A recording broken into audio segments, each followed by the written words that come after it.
اس کے لیے کیا ثواب؟ فضائل حج میں حضرت شیخ الحدیث زکریا رحمۃ اللہ تعالی نے لکھا، ایک حدیث روایت کی، حضرت عبداللہ بن عمر رضی اللہ عنہما رسول اللہ صلی اللہ علیہ وسلم کے ساتھ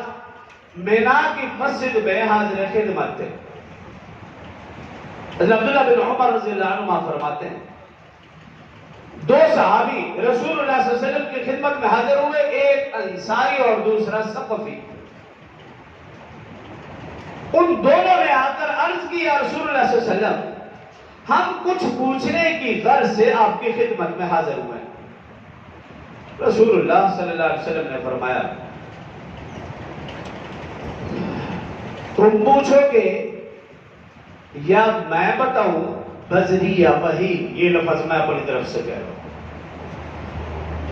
تم پوچھو گے یا میں بزری یا وحی بتاؤں کہ تم کیا پوچھنا چاہتے ہو؟ کیونکہ ہمارا ایمان اور عقیدہ قرآن کی آیت مبارکہ بما ینطق عن الہوی، رسول اللہ صلی اللہ علیہ وسلم اپنی مرضی سے اپنی زبان اپنے ہونٹ بھی نہیں ہلا سکتے، تو بذریعہ وحی رسول اللہ صلی اللہ علیہ وسلم کو اللہ نے بتا دیا تھا۔ اس لیے میں نے کہا رسول اللہ صلی اللہ علیہ وسلم نے بذریعہ وحی کہا کہ میں بتاؤں تم کیا پوچھنا چاہتے ہو؟ انہوں نے عرض کیا رسول اللہ صلی اللہ علیہ وسلم آپ ہی بتا دیجئے۔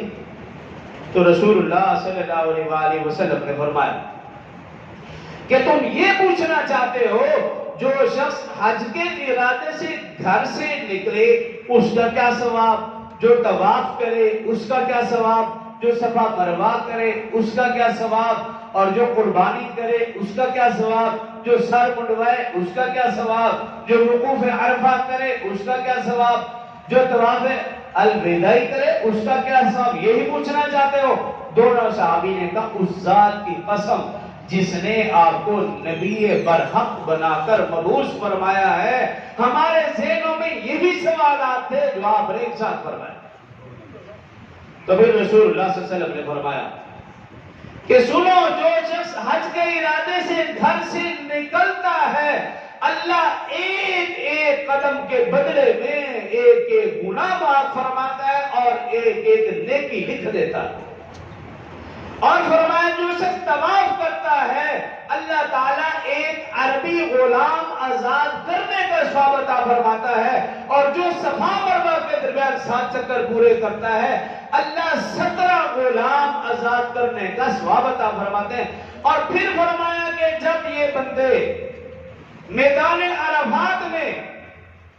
اللہ کے سامنے حاضری دیتے ہیں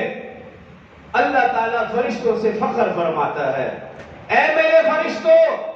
میرے بندوں کو دیکھو پراگندہ حال، ان کے بال بکھرے ہوئے،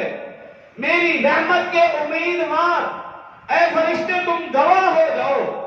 اگر ان کے گناہ ریت کے ذروں سے بھی زیادہ ہو، اگر ان کے گناہ بارش کے قطروں سے بھی زیادہ ہو، اگر ان کے گناہ سمندر کی جھاگ سے بھی زیادہ ہو، اے فرشتوں تم گواہ ہو جاؤ میں نے ان سب کے گناہ معاف کر دیے۔ اور پھر حدیث مبارکہ میں کہ اللہ تعالیٰ ان بندوں کی طرف متوجہ ہوتے ہیں جو میدان عرفات میں موجود ہوں، اور انہیں کہتا ہے میرے بندو میں نے تم سب کے گناہ معاف کر دیے، جس کی تم سفارش کرو گے، جس کی تم بخشش اور مغفرت کی دعا کرو گے میں نے ان کے بھی گناہ معاف فرما دیے۔ اور حدیث مبارکہ میں کہ جب حاجی قربانی کرتے ہیں اللہ فرماتے ہیں اس کا اجر میں قیامت والے دن انہیں دوں گا پل صراط پر۔ اور فرمایا جب وہ جب سر کے بال منڈواتے ہیں حدیث مبارکہ میں اللہ ایک ایک بال کے بدلے میں گناہ معاف اور نیکی لکھ دیتے ہیں۔ اور جب وہ حاجی الوداعی طواف کرتا ہے، الوداعی طواف حدیث مبارکہ میں ہے کہ فرشتہ حاجی کے دونوں کندھوں کے درمیان تھپکی لگاتا ہے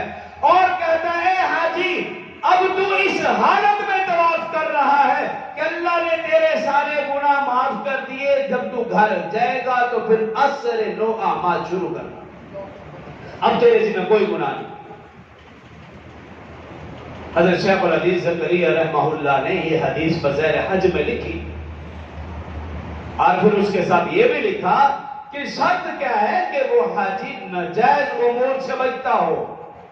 حرام آمدنی سے بچتا ہو، پھر اس کا حج قبول ہے۔